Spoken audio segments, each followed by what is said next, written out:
My name is Grace Kraaijvanger. I'm the founder of the Hivery, and I've been so looking forward to this evening. I am on the board for the San Francisco Dance Film Festival, and I will tell you more about how I came to be part of the organization. But what I thought was so beautiful, and that I wanted to share this with you as a community, but I thought it was so lovely how the community stood up and gave such a resounding yes to women that are creating an art form within an art form. So I love that you all came in and said, yes, I want to be part of this. You've given us such support in putting this together. So thank you so much. So I wanted, before I introduce our amazing panel, I just wanted to tell a brief story about how this came to be and how I became involved in the San Francisco Dance Film Festival, but also in making a film of my own, which I'm so honored to share with you.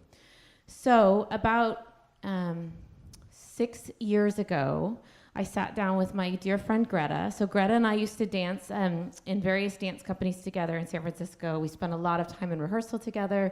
We both lived in the Mission District, and we would walk and BART to rehearsal together and bonded over many years of spending time in the studio. So we have shared a lot of experiences together, including our changes in our dance career, having babies, and for Greta to create something amazing like the San Francisco Dance Film Festival. So about six years ago, maybe 5 or 6 years ago, I was sitting with Greta on a bench at the Embarcadero, and I told her that I had this idea that I would like to create a dance film in honor of my mom. And I told Greta about the idea, and I told her about my vision for the idea, which was that it would be on the mountain, on Mount Tam. It would signify a road trip. My mom loved to road trip, and I felt like through the process of my life with her, and also her illness and being with her in her passing, there was an extraordinary journey that she went through, a road trip of sorts. And every time I went to the top of Mount Tam, I would think of this journey that my mom went on, and I wanted to recreate in some way a tribute to that windy road that she went down and that I was lucky enough to be with her. So I told Greta about my idea, and I had unofficially retired from dance 6 years before. I was not a working dancer. And those of you that know us dancers, we're real perfectionists. We don't think we're dancers unless we're taking like 2 classes a day. So I thought, I'm not a dancer anymore, but I want to make this thing. And Greta was so supportive of my idea, saw the vision, and introduced me to Lindsay Gauthier. I'm going to tell you guys more about them, but I wanted to start with this story. Because what I think is really special about the story is the process that I went through among women to create something. Here at the Hivery, we decided that the theme in August was making an impact. And when we thought about what it means to make an impact, we realized that making an impact can mean things that we do at a philanthropic level, things that we do at an individual level, things that we do in our own homes, things that we do in tribute to love. There's all kinds of different ways that we make an impact. And so as I worked with these women, I realized that we can make an extraordinary impact simply by expressing ourselves. But I want to tell you about the road to get there. Greta told me about Lindsay and said, Lindsay's the person to make your film. It took me 2 years to have the nerve to call Lindsay.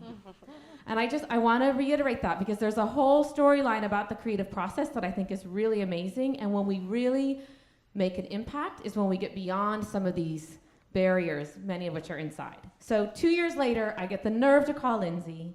We set up, I tell her all about the project. We met over coffee. She saw my vision and was so willing and ready to go there with me to create this thing.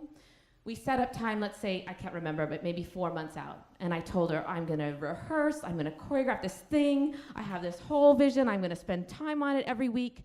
And I would go into the studio and nothing would come out. Nothing. I would stand there like, what do you think?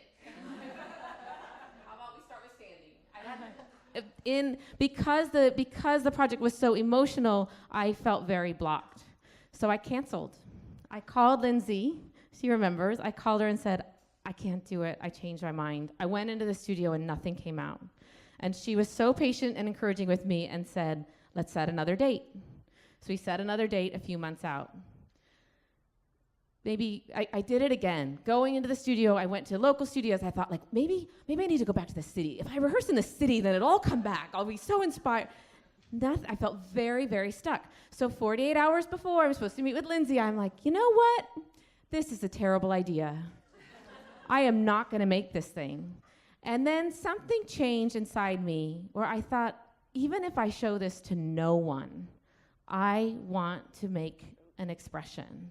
And I knew that in my life, that was how I could make an impact. So I met up with Lindsay at like 6 a.m. on the top of Mount Tam. You'll see. And again, in the creative process, things don't go according to plan. I had scouted the space many times. Every time I scouted it, it was sunny and bright and expansive and beautiful, and I thought it was exactly what I wanted. And we got there that day, and it was foggy and gray. And my instinct at first was like, I knew this was a terrible idea. I'm trying to create something special, and the universe is telling me, no, you're not going to do it. And the more we were cold, and we stayed out there all day, and we made something that came from the heart. And I remember so clearly at the end of the day, we looked at each other and we're like, we did it. We did it. So as I tie it back to the theme for the Hivery this month of making an impact, I think we have to remember we make an impact in many different ways. And one of the biggest ways we make an impact is by standing up, stepping out, and being willing to express ourselves even when it's hard. So I tell you that story to say that I tried to quit this project many, many times, and the project wouldn't quit me. So I want to introduce these amazing people. We're so excited to show you these films. I am also very moved and honored that you all are part of this with us. So let's start with the lovely Greta. So Greta danced with the Norwegian National Ballet. She was a freelance dancer in Copenhagen, Amsterdam, and then, as I mentioned, in San Francisco. She founded the San Francisco Dance Film Festival in 2010. And what's so amazing about Greta is that as a working dancer and choreographer, what she told me years ago was, I'm just playing around with this camera. And then she turned it into an international film festival that is so extraordinary and so beloved in the community.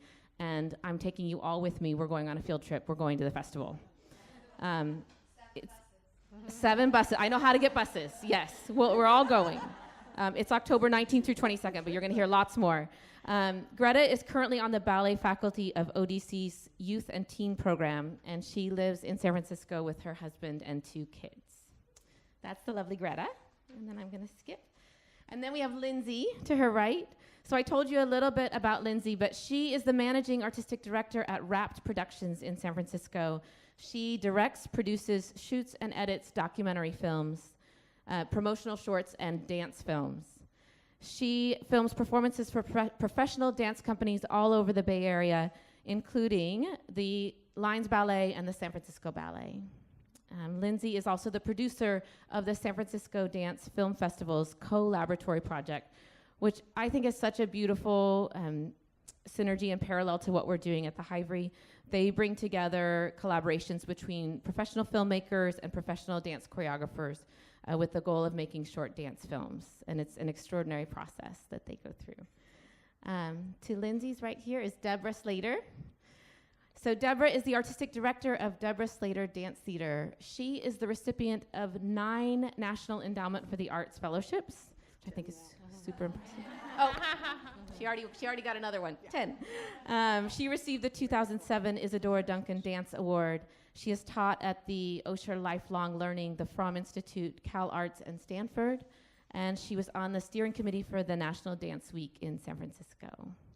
Yes, and then we have, sorry, they're so talented that I can't memorize their bios, so I give myself a pass. Then we have Kate Duhamel over here. Kate has designed projections for stage productions and produces, writes, and directs films, focusing most of her work on dance and music. As a video designer, she recently created work for a world premiere ballet choreographed by Gemma Bond for a cast of dancers from ABT and for 2 San Francisco Opera Lab Chamberworks productions. She received rave reviews for her innovative video designs for Swimmer, a world premiere ballet for San Francisco Ballet. She has directed virtual reality films for San Francisco Jazz, and she serves on the board of San Francisco Ballet, SF Jazz, and Alonzo King Ballet. So, aren't they impressive? Yes.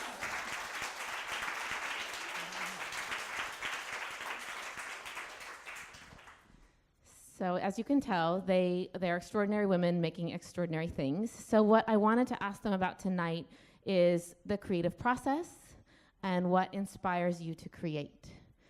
So I think I'm going to start with Greta, since she's side by side. What inspires you to create, Greta? Thank you, Grace. I've been so excited to see Grace's process in creating the Hivery from the beginning, when she was emailing, I would imagine, a small group of friends saying, the Hive, Hivery, just Hivery, or the Hivery, Hive Project, yeah. And we were all chiming in. But it's great to see a community of women come together. As far as the creative process, I feel like I can only speak right now as a curator and maybe the developer of an organization, the initial developer of an organization. I do want to give a shout out to our executive director, Judy Flannery, who is in the pink, who has really been the one to take my seed idea that I started and did everything on for a few years, DIY, and brought it into something. She is the one who's really made it, I think, a thing now. She's really been tireless, and I hope you can speak with her afterward as well. But as far as starting an idea from scratch, as Grace said, there were many things along the way that made me feel like I shouldn't be doing this. I did not feel like the most qualified person necessarily to be starting a film festival, or definitely not an international film festival. I was simply bringing together some work of my own, little dance films I'd made very casually, and work of my friends both here and in Europe, and I just liked what they were doing. I started just collecting them and organizing people, and then I found it was really interesting when they came and spoke about it and people could ask questions, and it just sort of took off from there. So I really didn't intend to make this big organization or take any of that on. But it has snowballed from there, and I'd say it was absolutely key to have Judy and many other very talented people, Lindsay included, Randall Heath, another key player. It was really about welcoming people into my project, which I now don't even consider my project, it's all of our projects. But I think that I had to go through a painful period of letting little things go along the way and trusting other people. And I found sometimes I would trust the wrong people and I'd be disappointed. And then other times I had trouble then trusting the right people. And they'd be pushing me and I'd be pushing them back. And so I thought that was an important part of the process. It was a painful part. Finding out who was really going to stick with this and who was going to be competent.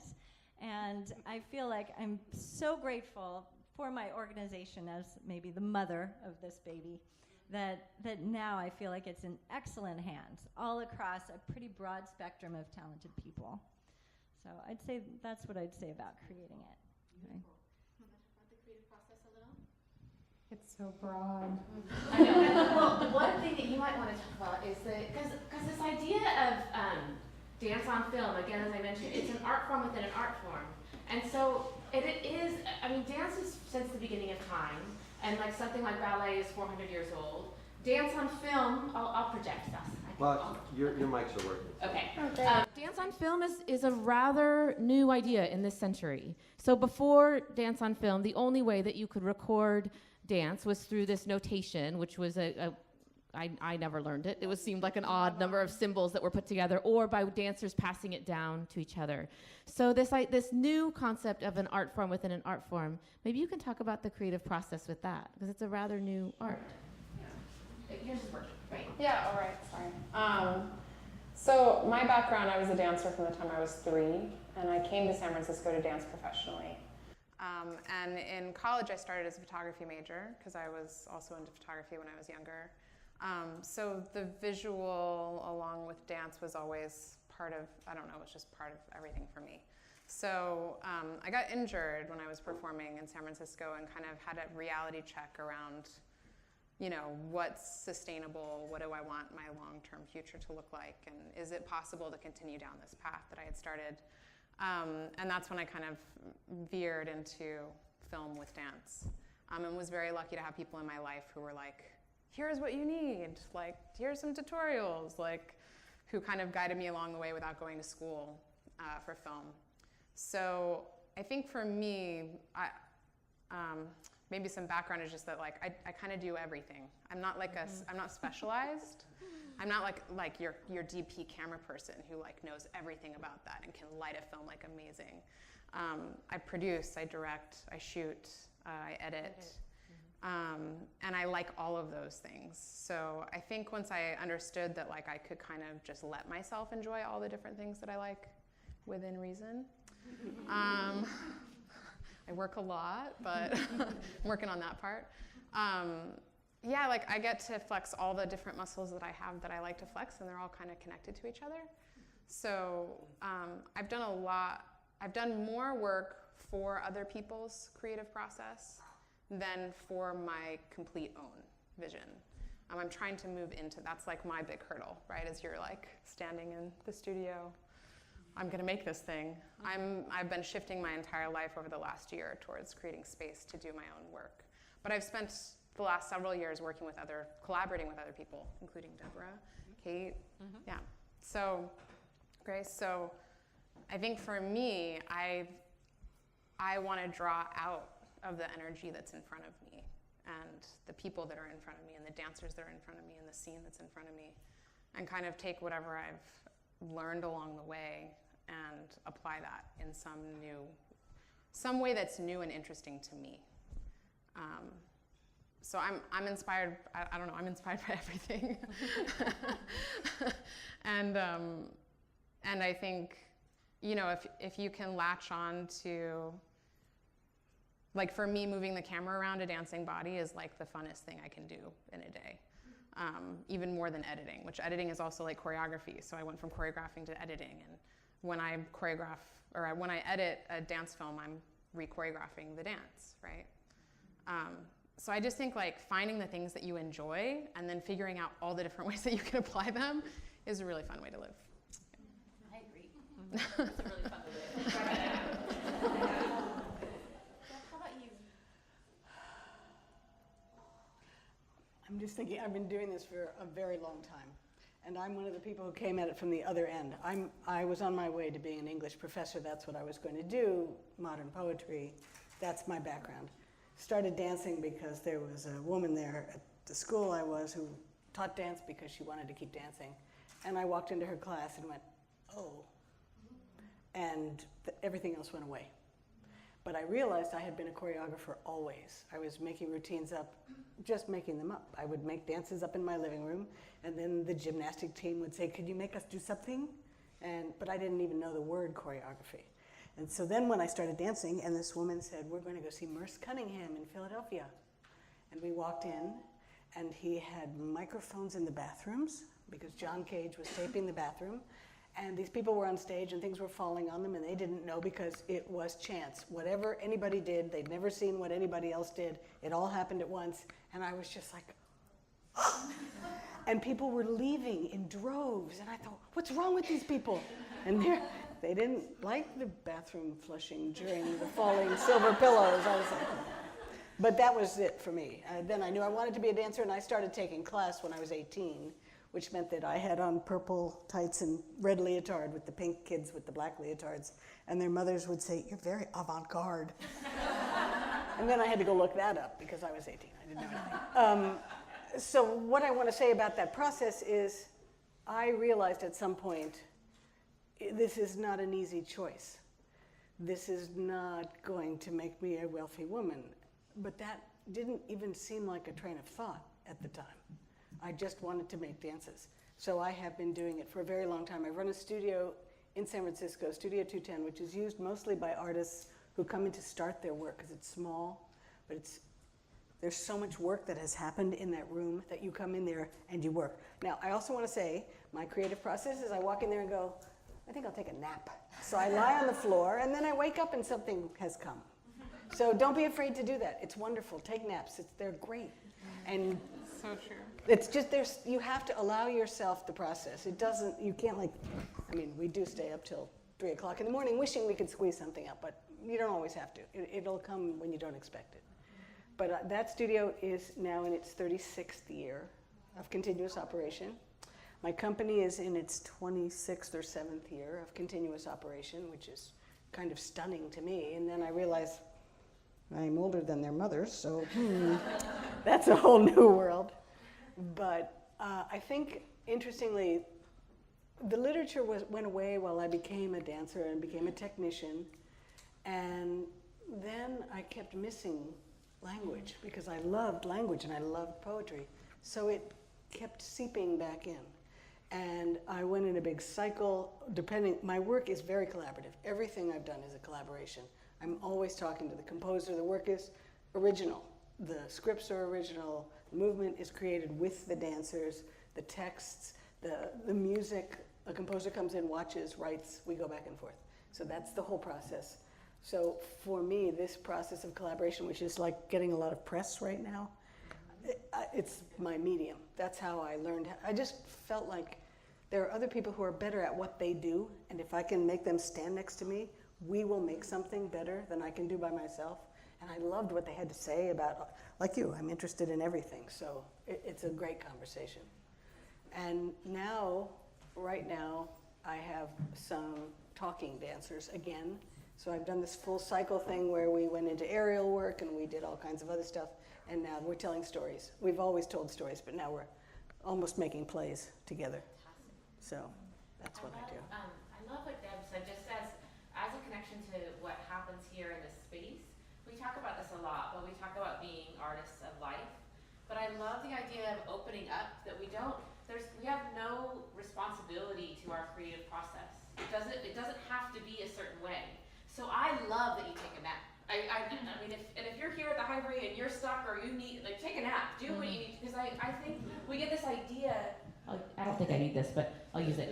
We get this idea that somehow there's one way to create, and somehow if we don't do it that way, that we're not doing it right, or it's not worth it, or we're not legit, or we're not professional. So here it is. She's as professional as they come, guys, and she's shaking up the creative process. So I just want us to internalize that. I want to say one last thing about this process. I realized at some point that it was how I understood the world. And when my dad died, kind of unexpectedly at 67, I didn't know what to do, and I just sat there with this piece of information and started went to the studio. And it took 3 years to actually get enough distance to make the piece.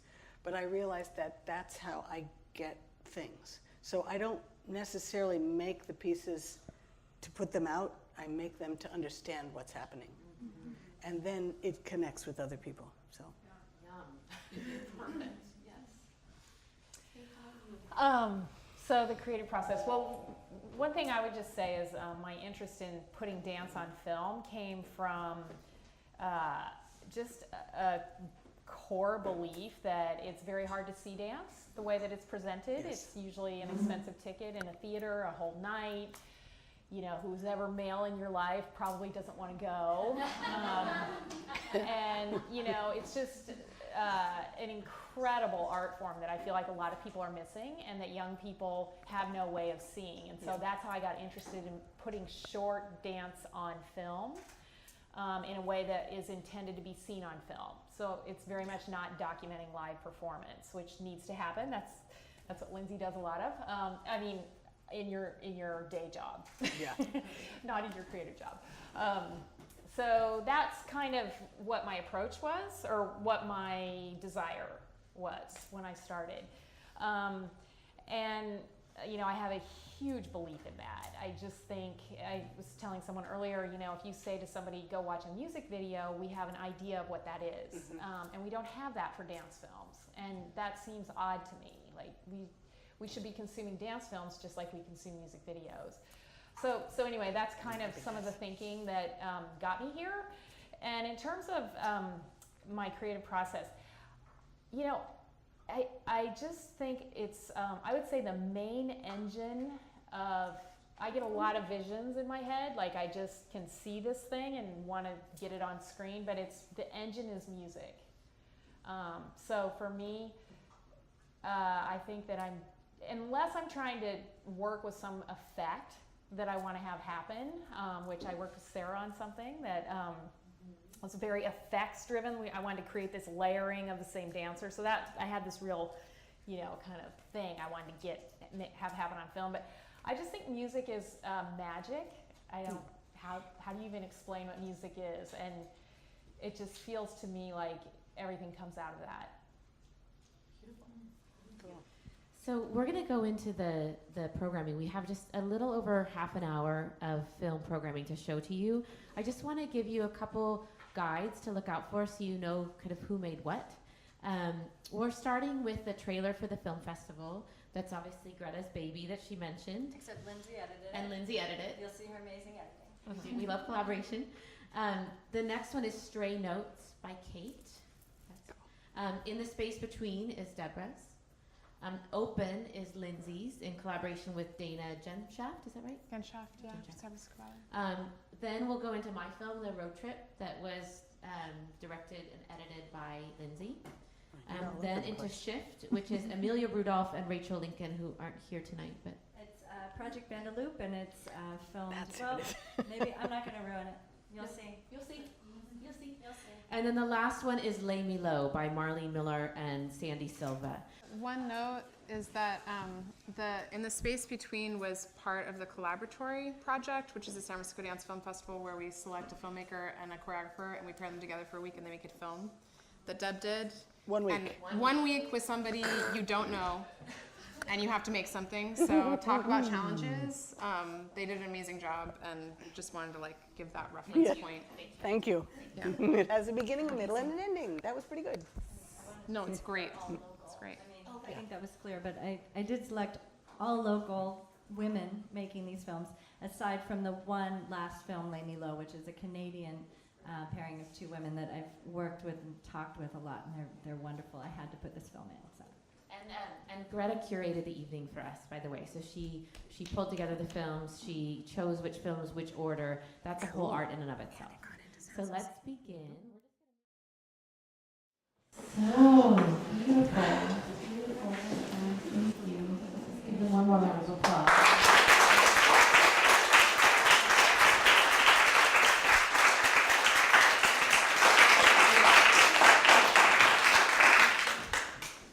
So now you see what they've created, what we're talking about. I wanted to turn it over to you.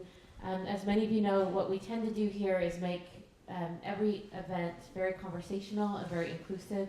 I would love to hear if anyone has any questions for the filmmakers in general or a filmmaker in particular. Does anyone have any questions that we want to kick off with? Yes. Rachel, do you have a mic for her? If you'll just introduce yourself when you ask your question, that'd be great. My name is Lisa. Those were all amazing. I've seen a lot of live dance, and when I'm watching dance on the stage with a lot of dancers, I have a lot of choice about where I direct my eye and what I'm choosing to take in. So I'm curious, as the filmmaker, how are you deciding what to spotlight and what to bring attention to? I make you look at what I want to make.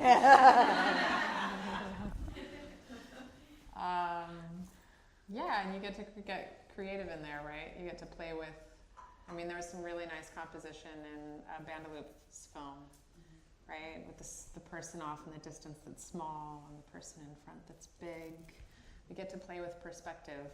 So I don't know, I mean, I also, for many years, have filmed live dance. And that process for me is also a little bit about the same thing, even though I'm super limited. I get to choose how I want to shoot it in the way that I think it's going to come across with very little flexibility. So when I get a camera in front of me and I can put it wherever I want, I put it wherever I want. And I mean, you know, it's like any art form, like you're trying to convey emotion, you're trying to convey a feeling, you're trying to convey a kinesthetic experience. There's, I mean, whatever you're making all of those different choices at the same time, right? So for me, you'd have to ask me which piece, which part. I could probably tell you more specifically. Yeah. But Any other thoughts on that? I would just say, so when you're shooting, you typically get multiple shots, right? You might have a wide shot and a close-up shot of the same movement, or you might be behind, you might be in front. So you go into the editing with basically a whole bunch of shots of the same move, if you're lucky, usually. Yeah. Usually you have more than one take that works or more than one angle that works. And so in editing, what you're really creating, Lindsay said it before, she's re-choreographing the dance. And you're usually trying to create its own rhythm with moving images. So it may be easiest to think about in her film where we were so close to the dancers and yet there was a lot of jump cutting. So you felt like you were moving through that in a really wonderful way, but it was cut and broken. So where they're going in that shot is working with what's coming after it and coming before it. And so you're creating this visual journey sort of out of moving images that isn't, what a body can do on stage. So you see it in the editing process, like a cut works or it doesn't, and then you're putting it with music and you get this sort of, arc that goes on and it's sort of a feel thing. So that's how I would say how I choose what shot to use. It's really connected to what's before it and what's after it, and the variety you're trying to go for. I just shot something up in Sonoma, which was going to be for a live performance. It was, but they had choreographed the live performance on sculptures, these huge organic wooden and metal sculptures. I'm forgetting the name of the location where it is right now, but Margate thing? No, this was for Nancy Lyons, but Soka Dance Theater. But basically, there were all these different pieces set on these sculptures, and we had to shoot 10 in like a day and a half, or what was kind of less than a day and a half. And so we decided to shoot on Steadicam and to do as many one takes as possible. So not cutting, like trying to avoid cutting. And that was a really cool experience because I basically got to choreograph where I wanted the camera when without having to go into the editing room and be like, okay, I got coverage. Like there's this shot to choose from and that shot to choose from, and which is oftentimes what you're doing. And so when you get to play, all of a sudden the emotionality of like, why are we looking at that now? And what leads from this point to that point, which is the same thing that happens in dance on stage, right? The choreographer takes you through something. Mm-hmm. And you may get to look around and decide what you look at, and there might be things to choose from, but they're still taking you on that journey. And in the same way, film has an ability to do that outside of time, outside of perspective, outside of rhythm, like in a way that's just different. Yeah. Yes. What's it like to choreograph for that? So I'm out there with a bunch of these guys who are usually shooting commercials, and they are so excited that they're making an art piece that they have brought every toy they have. And I am just trying to keep up with what the toys do as I'm watching the screen, and I'm thinking, well, let me just get a hold of this, then I can think about what. So there was this wonderful sort of, you can't worry about this, just make choices, and away we went. But there were moments when we would be in the editing where we thought, if only we had stood here to shoot that there, we have a transition, we can imagine that somewhat differently. But I also felt like it is that thing where you ride the visual to the next thing. So it is what's before and what's after to get to it. But sometimes there's this incredible shot that you can't put anywhere. It just doesn't fit. And it might be the moment in focus. Then the other thing is you can shoot this. You can shoot this as your transition.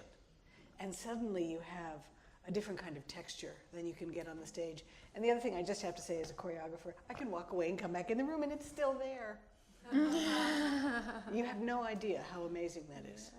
I mean, I can say to somebody, here's my work.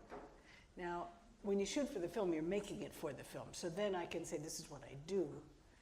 Shooting it in a week makes me want to strangle myself when I look at it, but that's another whole story.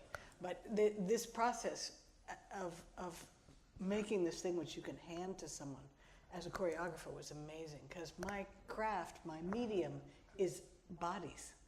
And if they're not there, there's not a dance, unless it is that moment of nothing.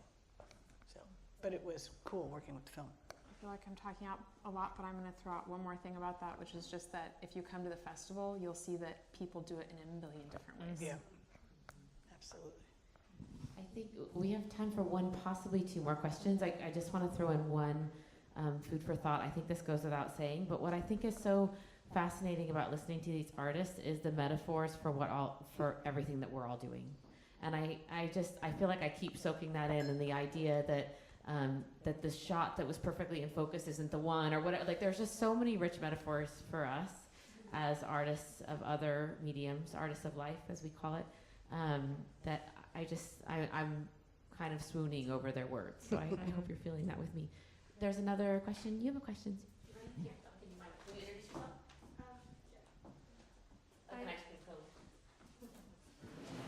I'm Sophie, and this is for anyone who wants to answer. I was wondering how you stay motivated, because I know sometimes I get discouraged, and I was wondering how you stay motivated. The thing about this is that it comes and gets you. You say, I'm not going to do this anymore. I'm going to get a real job. I'm going to learn a real thing. I'm going to go out there and go to the same place every day at the same time. And you do that for 2 days and go, no, I'm not. Or there's just something you want to do. I mean, this process is not something that you work at without love and requirement. It has to satisfy you. And in the beginning, when you start, it's hard because your tools, you don't have all your tools. So there's a lot of drudgery just getting the tools. But that's what you have to do, because then when you work, you don't think about your tools. They're just there. And you can keep doing it your whole life. Yep. Like I'm trying to learn how to make music with synthesizers right now.